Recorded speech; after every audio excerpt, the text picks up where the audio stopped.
E esse mês é o Janeiro Branco, que chama atenção justamente para o aumento dos casos de estresse, de síndrome de pânico, de ansiedade, principalmente depois que veio a pandemia, porque com esse negócio de não poder chegar perto, não poder abraçar, não poder visitar um parente, usar máscara, todo mundo ficou meio agoniado com essa pandemia. Houve um aumento, acho que se não me engano, de 80% durante a pandemia dessas doenças mentais, ansiedade, depressão. Vamos falar sobre esse assunto agora ao vivo com a repórter Daniele Cariello.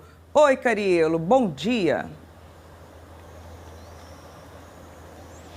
Ei, Fabíola, bom dia para você também, para o Roger, para todo mundo que nos acompanha. Eu estou aqui com a Letícia Mameri, que é psiquiatra, e eu já começo, doutora, com uma questão importante, né? Quando a gente fala de mês da prevenção do câncer de pele, passa filtro solar. E mês da prevenção de cuidados com a saúde mental. O que a gente tem que fazer para ter uma boa saúde mental? Bom dia, gente. Então, a primeira coisa que a gente tem que pensar, assim, prevenção, né? Quando a gente está falando em prevenção para a saúde mental, é a mesma coisa que a gente fala para as outras áreas em relação à saúde. Alimentação, boa alimentação, atividade física, ter um bom sono, praticar a sua espiritualidade, fazer uma terapia, praticar um hobby, ter um momento de lazer. Então, isso a gente está falando, Dani, de prevenção. Agora, quando já estamos num estágio de adoecimento, além disso tudo, nós precisamos tratar. Então, muitas vezes é necessário uma medicação. Então, é importante procurar um médico especialista, um psiquiatra registrado, para começar um tratamento, tá? Que dica que você pode dar, por exemplo, o Roger e a Fabíola citaram alguns exemplos ali de enlouquecer qualquer um. É trânsito parado, é pandemia, sai vacina, não sai, e a pessoa está surtando em casa, né? Tem que ficar em isolamento ainda. O que essa pessoa pode fazer para ter uma saúde mental melhor? Então, o mais importante é a gente se conhecer, é o autoconhecimento. Então, se eu me conheço, eu sei o que me faz bem, eu sei o que eu gosto. Porque também não adianta a gente fazer alguma coisa só porque a doutora Letícia está falando que é bom. O que é bom para um pode não ser bom para o outro. Então, tem uns que gostam de artesanato, tem outros que gostam de praticar esporte ao ar livre. Então, mesmo na pandemia, é possível fazer, é só a gente tomar as devidas precauções. Então, é importante a gente tentar lembrar, porque muitas vezes a gente se esquece disso, né? A gente tentar lembrar do que eu gosto de fazer, o que eu gostava de fazer quando eu tinha um tempinho para fazer e tentar resgatar isso.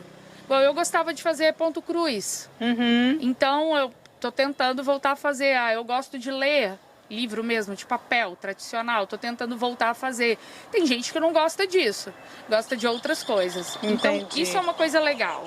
Agora, dá para filtrar, por exemplo, com o que a gente vai se preocupar? Porque a Fabíola e o Roger deram ali números de aumento de depressão e de ansiedade que são preocupantes, né? Então, como é que eu faço para tentar, por exemplo, a pandemia está me preocupando além do que deveria? Como é que a gente equilibra isso? Esse equilíbrio é muito difícil. É difícil. Se eu falar que não é difícil, eu vou estar mentindo. É complicado para todo mundo. É complicado para você, para mim, para todos. O mais importante é a gente tentar controlar o que é possível de controle. Então, é isso que eu falei para vocês antes. Essas coisas preventivas é possível de controle. Igual, por exemplo, atividade física. Só eu posso controlar. Ninguém pode fazer atividade física por mim, né? Agora, quando que a vacina vai sair? Qual vai ser um mês, de qual vai ser o laboratório, eu não consigo controlar. Isso é importante para a gente? É importante. Vai impactar na vida das pessoas? Vai. Mas eu não consigo controlar. Então, é interessante que eu fique informado sobre isso, por meios de comunicação respeitados, mas que eu não fique o dia inteiro vendo informação sobre isso, porque senão eu vou ficar doido, porque eu não consigo controlar.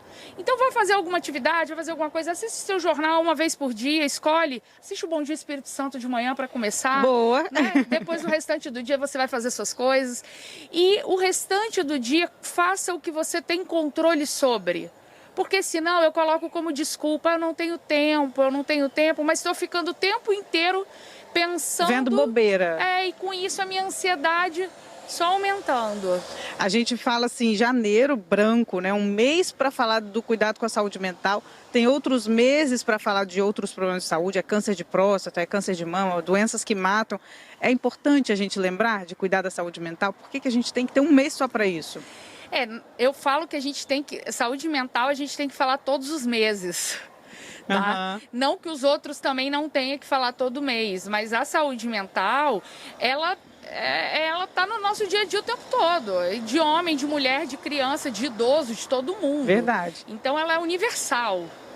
Então, na verdade, em janeiro a gente lembra do assunto, chega em setembro a gente fala do Setembro Amarelo, a gente também lembra um pouco do assunto, né, que é o mês de prevenção do suicídio, mas nós precisamos falar disso todos os meses. Então, assim, mês que vem, gente, não é janeiro branco, mas a gente pode estar aqui falando sobre isso também, tá, Dani? Combinado.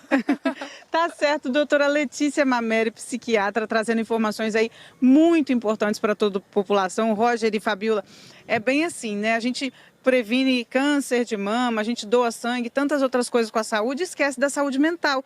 E acho que não adianta a gente cuidar de tantos aspectos da vida e não estar com a cabeça boa para poder usufruir, não é isso? Com certeza. Então vamos lembrar, gente, de cuidar também dessa área, de tentar reduzir a ansiedade, é o que ela falou. A gente não se preocupar com o que a gente não tem controle e seguir fazendo aí o autocuidado. Volto com vocês aí no estúdio.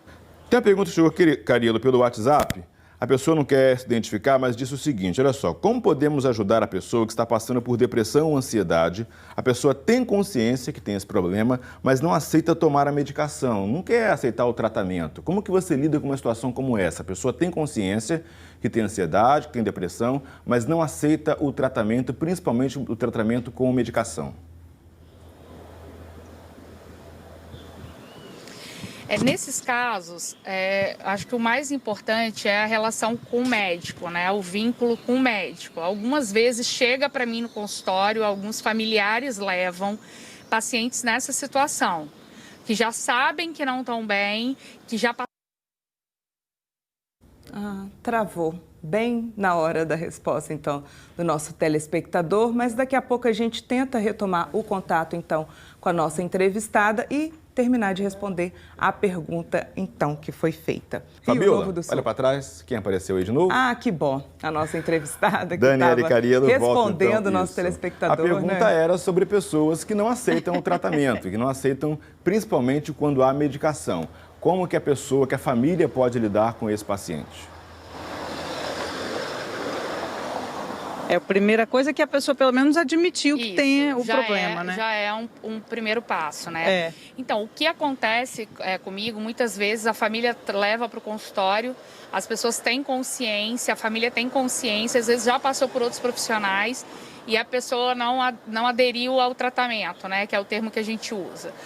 O que eu faço é tentar explicar o máximo possível o porquê do tratamento, aonde que o remédio age, por que é importante, fazer os pactos com o paciente a respeito do tempo de tratamento, como que a medicação vai ser tirada, ou se vai poder ser tirada ou se não vai. Então eu explico o máximo possível para o paciente. Eu acho que isso é uma questão que faz com que o paciente entenda. Talvez essa pessoa que não quer tomar medicação, um dos mitos que as pessoas ficam na cabeça é que os antidepressivos, eles causam dependência e não causam. Então, muitas pessoas ficam com isso na cabeça. Não, eu não vou tomar porque eu vou ficar dependente do antidepressivo. Talvez o que essa pessoa esteja precisando é de algum profissional que consiga explicar para ela melhor o problema de saúde que ela tem, o tipo de medicação que ela vai usar e como esse remédio vai agir e deixa ela um pouco mais tranquila. Se fizer esse vínculo, provavelmente ela vai fazer adesão à medicação. Até nisso, então, a informação é muito importante, né? A pessoa entender para que funciona o remédio. Tá respondida, então, a pergunta. Agora sim, Roger e Fabiola, volto com vocês novamente. Obrigado, Cariello. Obrigado também à médica pela explicação. Bom, obrigado e bom dia a vocês.